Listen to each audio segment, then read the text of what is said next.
Hey, what's up guys? This is Kyle with Bear River Strength and Conditioning. This week's tips and tricks is on knee flexion. So what we're looking for with this particular test is how well can the knee flex? And we're gonna parallel it to the air squat or a squat pattern within class. A lot of reason why people struggle to get full range of motion depth in a squat, which would be the hip below the crease of the knee, is because of a limitation in the range of motion. We're looking at 3 joints in the squat pattern. That's the ankle for dorsiflexion, the knee for knee flexion, the hip for hip flexion, okay? And today we're gonna be focusing on the knee specifically, and we're also gonna layer it with how to fix it, okay? So the test, you're gonna focus on gluing your big toes together. That's the first thing you have to do in this.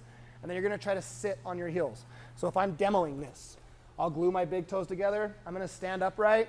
Doesn't really matter. I'm just gonna try to sit down and see if I can touch my butt to my heels.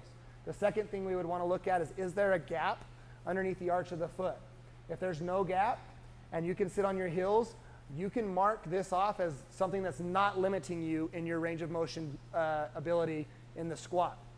At that point, we would just look at the ankle or the hip and try to decide what's going on and why can't we get in the squat. If there's a limitation, it's likely that you're going to be able to still get into a full range of motion squat. It's just you're gonna do it in a compensated form, meaning something's not gonna go the way that it's supposed to, which is potentially gonna put you at a risk of injury. Your lower back might hurt because your hips can't do what they're supposed to do in a full range of motion squat, or in this case, the knee or the ankle.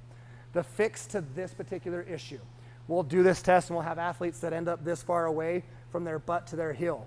The beauty of this test and the reason why we're putting it in the tips and tricks, the test is the fix. So the only way you're gonna fix this is through a tempo descent. So something like 3 sets of 6, and I'll glue my big toes together.